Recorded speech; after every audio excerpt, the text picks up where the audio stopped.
విశాఖ మహానగర పాలక సంస్థ గుత్తేదారు నిర్లక్ష్యం ఓ వ్యక్తి జీవితాన్ని నాశనం చేసింది.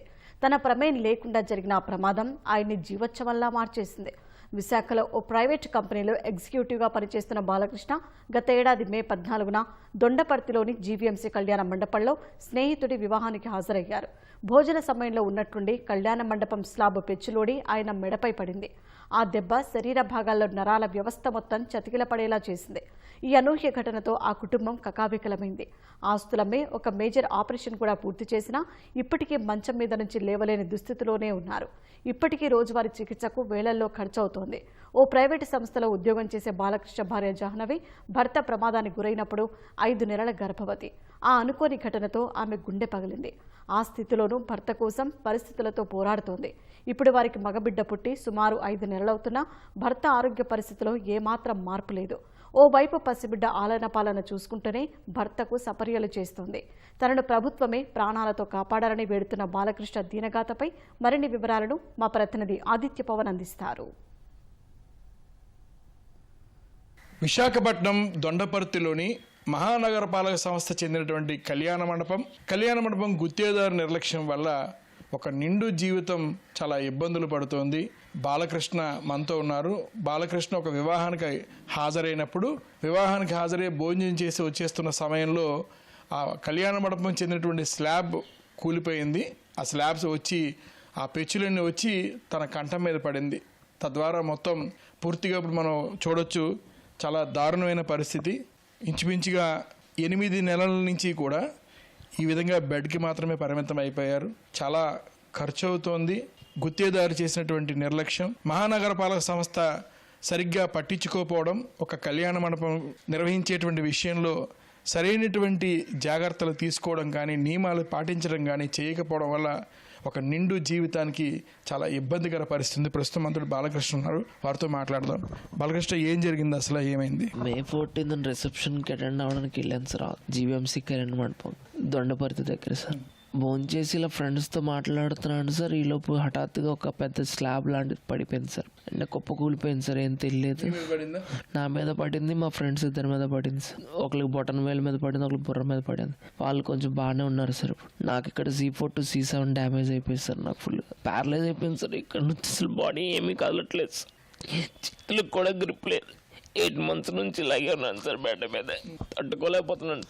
ఏమైంది అసలు? ట్రీట్మెంట్ ఏదైనా చేశారు? అసలు వెంటనే దెబ్బ తగిలినప్పుడు ఏమనిపించింది? ఏం చేశారు అసలు? దెబ్బ తగిలిన తర్వాత వెంకటరామ నరసింహం తీసుకెళ్లారు సార్. అది చాలా మేజర్, అదే C4 to C7 డ్యామేజ్ అని MRIలో తెలిసింది సార్. సో అక్కడ నుంచి ఉమ్మినార్కి తీసుకెళ్ళి సర్జరీ చేశారు సార్. ఒక 10 to 15 days అక్కడ ఉన్నాం. తర్వాత రిహాబ్కి వెళ్ళాలన్నారు. ఇక్కడ తీసుకొచ్చి ఇది చూస్తే మంత్లీ 2 expenses సార్. 2 lakhs పైన అయిపోతుంది. అసలు ఇది జరిగిన తర్వాత ఎవరు కూడా సాయం చేయడానికి చూడడానికి కూడా రావట్లేదు సార్. చాలా ఇబ్బందిగా ఉంది సార్. అసలు ఇప్పుడు ఇక్కడ రిహాబ్లోని ఫిజియోథెరపీ చేస్తున్నాను sir. Morning and afternoon sessions. రోజుకి 6500 సార్. ఇక్కడ ఓన్లీ 6500 రూమ్ అండ్ ఫిజియోథెరపీ చేయడానికి సార్. ఇంకా మెడికల్ గార్డ్ అన్ని అదంతా ఒక 30,000 వరకు మంత్లీ ఈజీగా అయిపోతుంది sir.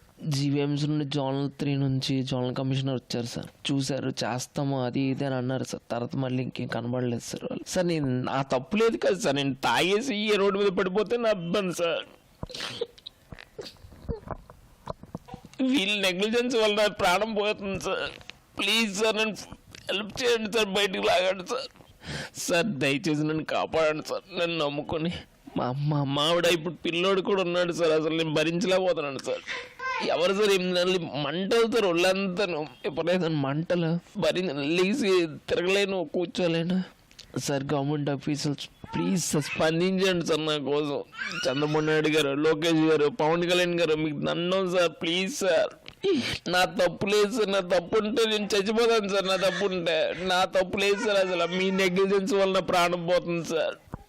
Please sir, please sir, నేను కాపాడండి సార్.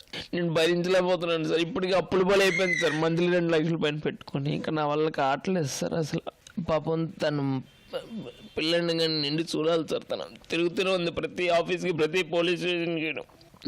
యాక్సిడెంట్ తర్వాత నుంచి ప్రాణం బతికింది కానీ బాడీలో ఏం లేదు సార్. రోజుకొక నరకం చూస్తున్నాను సార్. మా వల్ల కావట్లేదు సార్. అప్పులు కూడా ఇవ్వట్లేదు సార్. ఇచ్చినంతసేపు అప్పులు ఇచ్చారు. గోల్డ్ అంతా అమ్మేశాను. ఇంకెవరు తెలిసిన వాళ్ళు కూడా మాట్లాడితే అప్పు అడుగుతానేమో అని చెప్పి మాట్లాడడం కూడా మానేస్తున్నారు సార్. మా దగ్గర ఇంకా మనీ లేదు సార్. 35 years sir. చిన్న బాబు సార్. ఫ్యూచర్ వదిలేసి మనిషిని చంపుకోలేము.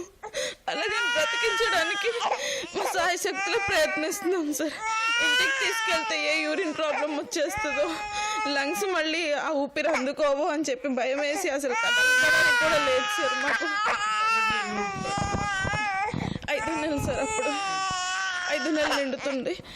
అప్పటి నుంచి ఆపరేషన్ అయ్యింది. కొంచెం అప్పుడు స్టెబిలైజ్ అయ్యారన్న దగ్గర నుంచి తిరుగుతున్నాను సార్. కమిషనర్ ఆఫీస్ కానీ జీవీఎంసీ ఆఫీస్ కానీ ప్రతిసారి కలిసాను సార్. మా పరిస్థితి చెప్పాను సార్.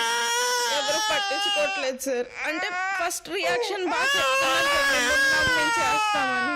కాకపోతే తర్వాత ఏం లేదు సార్. ఫినాన్షియల్లీ మాకు హెల్ప్ చేస్తే ఫిజియోథెరపీ మేము చేయించుకొని ఒకవేళ ఇక్కడ ఏదో చిన్న మూమెంట్ సార్ తనకు తాను స్టెబిలైజ్ అయ్యేటంటూ దాకా వచ్చేదాకా ఫిజియోథెరపీ అయితే చేయించాలి సార్. దానికి హెల్ప్ చేస్తే ఫిజియోథెరపీ చేయించుకుంటాం సార్. కాస్త స్టెబిలైజ్ అయ్యారు అంటే అప్పుడు నేను నిశ్చింతగా బయటకు వెళ్ళాలని నేను నా వర్క్ చేసుకుంటాను సార్. వాళ్ళు చూసాను సార్. కూలిపోవడానికి రెడీగా ఉంది సార్. దాంట్లో కెమెరాస్ లేవంట సార్. సీసీటీవీ లేదంట. ఫైర్ ఎక్స్టెన్షనర్ లేదంట. ఫైర్ ఎగ్జిట్ లేదంట. ఇచ్చాను సార్. స్పందనలో పెట్టాను కలెక్టర్ ఆఫీస్లో. తర్వాత అది ఓపెనే ఉండింది. మొన్న ఈ మధ్య క్లోజ్ చేస్తారు సార్. ఒక 2 months బ్యాక్. ఎందుకు క్లోజ్ చేశారు అని చెప్పి నేను ఆన్లైన్లో అడిగితే పరిష్కారం అయిందని చెప్పారు సార్. అది రీఓపెన్ చేయమనడానికి అడిగాను, అవ్వలేదు. ఆన్లైన్ ట్రై చేశాను, అవ్వలేదు. మళ్ళీ కలెక్టర్ ఆఫీస్కి వెళ్ళి మళ్ళీ చెప్పాను సార్, మాకు క్లోజ్ అవ్వలేదండి, మాకు రీఓపెన్ చేయండి, క్లోజ్ చేసిన అదే సాల్వ్ చేసినట్టు వచ్చి పెట్టేశారు సార్ మీరు అని చెప్పి చెప్పాను సార్. విశాఖపట్నం మహానగర పాలక సంస్థ కళ్యాణ మండపాల నిర్వహణ, కళ్యాణ మండపాలు నిర్వహించేటువంటి గుత్తేదారు చేసిన ఒక నిర్లక్ష్యం వల్ల బాలకృష్ణ ఇదిగో ఇలా ఈ రకంగా మంచానికి మాత్రమే పరిమితం అయిపోయాడు. ఉన్న డబ్బులన్నీ కూడా అప్పు చేసి, ఉన్న ఆస్తులమ్మి, ఉన్న బంగారం అమ్మి ఇప్పటిదాకా వైద్యం చేయించుకున్నారు. కనీసం ఇప్పుడైనా సరే మహానగర పాలక సంస్థ ప్రభుత్వం స్పందించాలని కోరుతున్నారు. నిర్లక్ష్యం వహించినటువంటి జీవీఎంసీ గుత్తేదారు వైఖరిని మాత్రం బాలకృష్ణ ప్రశ్నిస్తున్నారు. కనీసం ఇప్పుడైనా ప్రభుత్వాలు తగిన చర్య తీసుకోవాలని, తన కుటుంబాన్ని ఆదుకోవాలని కోరుతున్నారు. కెమెరా పర్సన్ సురేష్తో ఆదిత్య పవన్, విశాఖపట్నం.